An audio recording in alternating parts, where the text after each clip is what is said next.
सवाल उनसे भी हुआ, अजय सिंह जी से भी हुआ है और सवाल आपसे भी हो रही है, अभी तक सिसवन ढाला और कचहरी ढाला नहीं बना, जिसके वजह से लोगों को बहुत ज़्यादा मशक्कत करना पड़ता है। क्या कहेंगे? मोदी जी बोले थे कि हम आएंगे तो 100 स्मार्ट सिटी बनाएंगे।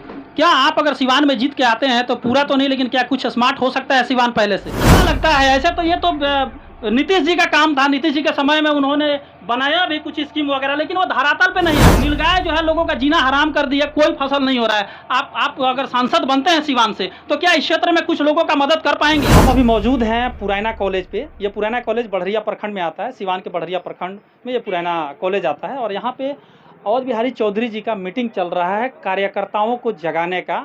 तो चलिए बात करते हैं, कुछ सवाल है अवध बिहारी चौधरी जी से बात करेंगे, सिवान की कुछ मुद्दे हैं उस पर बात करेंगे। नेताजी, सिवान की कुछ ज्वलंत मुद्दाएं हैं, लगातार जो है जो भी यहाँ पे लोकसभा जो इलेक्शन हो रहा है, बहुत सारे प्रतिनिधि खड़े हैं और बात भी हो रही है सिवान जैसे। अभी एक मुद्दा है सिसवन ढाला का, लगातार इस पर लोग बात कर रहे हैं, चूँकि आप भी जो है अध्यक्ष भी रहे और उसी सिवान जो है क्षेत्र, विधानसभा क्षेत्र से आप जीते भी, लेकिन अभी तक सवाल उनसे भी हुआ, अजय सिंह जी से भी हुआ है और सवाल आपसे भी हो रही है, अभी तक सिसवन ढाला और कचहरी ढाला नहीं बना, जिसके वजह से लोगों को बहुत ज़्यादा मशक्कत करना पड़ता है। क्या कहेंगे? आपके प्रश्नों का जवाब एक लाइन में। मैंने स्पीकर न रहने के पहले विधानसभा में सिसवन ढाला रेलवे के सिसवन ढाला पर अंडरग्राउंड और ओवरब्रिज, रेल ओवरब्रिज, आरओबी बनाने के लिए प्रश्न करते रहा और उस प्रश्न का फल हुआ कि उसके डिटेल प्रोजेक्ट रिपोर्ट बने और डिटेल रिपोर्ट बनने के बाद से उसका एजेंसी है बिहार राज्य पुल निर्माण निगम और तेजस्वी प्रसाद यादव जी पथ निर्माण विभाग के मंत्री थे। तो उसको जो मैंने जितना उसको बनाने में जो कॉस्ट लगेगा उसके राज्य के राजांश होते हैं, स्टेट शेयर, बिहार सरकार जो हम लोग थे तो उसको रिलीज कर दिया है। अब वो जो है चला गया है डीआरएम बनारस और जीएम के यहाँ भी हम जाकर गोरखपुर, वहाँ भी मैंने रिव्यू किया था एज ए स्पीकर। गोरखपुर चले गए, हमारे बेचैनी को समझिए, ये स्पीकर कही जाता है। हम गोरखपुर रेल के सर्किट हाउस में सारे बनारस से लेकर के और सिवान और ये आपका जो है जीएम के, मैंने वहाँ मीटिंग किया और मीटिंग करके उसको ताकत और उसको स्पीड देने के लिए मैंने काम किया। अब वो चला गया है, मतलब दो बात है, स्टेट शेयर और सेंट्रल शेयर। तो स्टेट शेयर रिलीज हो गया, अब केंद्रांश जो मिलने के लिए गई है फाइल रेलवे बोर्ड में।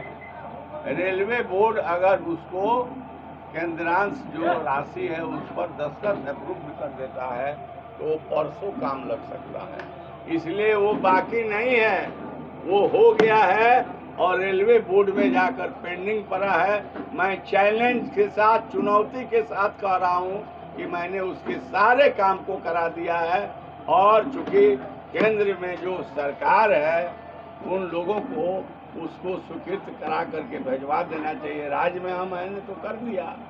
तो फिर भी आपसे कहते हैं कि सिसवन ढाला संकट में है, वहाँ परेशानी होती है, जाम लगती है। मेरे सामने ज्वलंत मुद्दा रहा, मैंने उसको सारे प्रक्रियात्मक कार्रवाई करा दिया। सिवान में अभी पूरे बिहार लेवल पर देखें तो बात कर रहे हैं लोग रोजगार का, फैक्ट्री का, कल कारखाना का। मोदी जी बोले थे कि हम आएंगे तो 100 स्मार्ट सिटी बनाएंगे।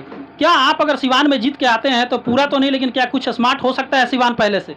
उस तरह की बातें नहीं बोलता हूँ जो होने लायक नहीं। मैं वही बात बोलता हूँ जिसको मैं करूँगा, क्योंकि ये 2 दिन का व्रत मैं नहीं करता हूँ। मैं जिस सेवा में हूँ ये हर 5 वर्षों में हमें जनता के बीच जाना है, तो हम वादा कर दें और उसको फिर दोबारा जाए नहीं पूरा करेंगे तो जनता हमसे प्रश्न करेगी, हम मुंह नहीं खोलेगा जवाब देने के लिए। इसलिए मैं आपसे कहना चाहता हूं कि सिवान के सर्वांगीण विकास के लिए मैं काम करूंगा। और रोजी रोजगार के बारे में अब क्या कहवाइएगा? रेल सेल भेल औने पौने में बिक गया, निजी हाथों में चला गया, सब लोग बेकार हो गए, सारे चीज उद्योग जितने बड़े थे सब बंद हो गए। और जब उद्योग नहीं रहेगा तो बेरोजगारी बेकारी जी। बढ़ेगी। पढ़े लिखे लड़का जो है बच्चियाँ वो पास करके इंजीनियर पास करके डॉक्टर पास करके उन लोगों को नौकरी नहीं मिल रही है। और बहुत तो ऐसे है कि पढ़े लिखे लोग रोड पर टहल रहे हैं, नौकरी नहीं। जी जी बिल्कुल। एक तो मेरा मैं सवाल आपको कहना जी चाहता हूँ कि हम उन बेरोजगार और उन पढ़े लिखे लोगों के नौकरी परमानेंट दिलाने के लिए उनके मांग के साथ कदम से कदम मिला करके मैं चलूँगा और समस्या के निदान में मैं भी सही। चूंकि भारत के 70% लोग जो हैं गाँवों में रहते हैं और यहाँ के जो किसान हैं उन किसानों की वजह से ही भारत में कभी मंदी का दौर नहीं आता है, क्योंकि किसान जो है फसल उपजाता है और उससे उसका काम चल जाता है। सिवान के जो किसान है, हालांकि छपरा सिवान गोपालगंज का ये मुद्दा है, सिवान के जो किसान है लगातार नीलगायों की वजह से बहुत ज़्यादा परेशान है। 1 बीघा पे अगर देखें तो 40 से 50 हज़ार रुपये का खर्च अलग से लगता है उसको नेट लगाने में यानी घेरने में, जिसके वजह से किसान खेती नहीं कर पा रहे हैं। क्या लगता है, ऐसे तो ये तो नीतीश जी का काम था, नीतीश जी के समय में उन्होंने बनाया भी कुछ स्कीम वगैरह, लेकिन वो धरातल पे नहीं आया। मुखिया वगैरह और वन विभाग के लोगों को उन्होंने दिया था, लेकिन वो धरातल पे नहीं आया। नीलगाय जो है लोगों का जीना हराम कर दिया, कोई फसल नहीं हो रहा है। आप अगर सांसद बनते हैं सिवान से तो क्या इस क्षेत्र में कुछ लोगों का मदद कर पाएंगे? यही तो मैं कह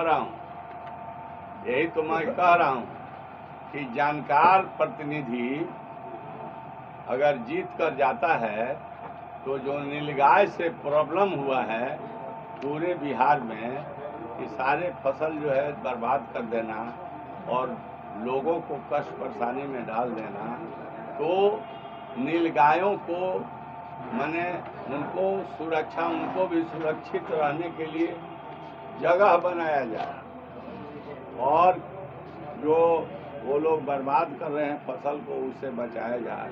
तो इस बात को भी राष्ट्रीय स्तर पर लोकसभा में स्टेट का प्रॉब्लम नहीं उठता है, वो पूरे देश स्तर का सवाल उठाया जाता है। यह कि बात जान लीजिए। नहीं, चूंकि आपके जहन में रहे, आप विधानसभा के अध्यक्ष भी रहे हैं, अभी आप विधायक भी हैं फिलहाल। आपको बतला देते हैं तो बहुत जिनको जानकारी नहीं रहती है जनप्रतिनिधि उनको बुझा जाएगा कि नेशनल मुद्दे उठाए जाते हैं जी। और जब स्वीकृति स्पीकर दे देता है तो नेशनल बात कहते हुए अपने स्टेट के भी बात उसी में कर दिए। जी जी बिल्कुल। तो मैं अपने स्तर से प्रयास करूंगा।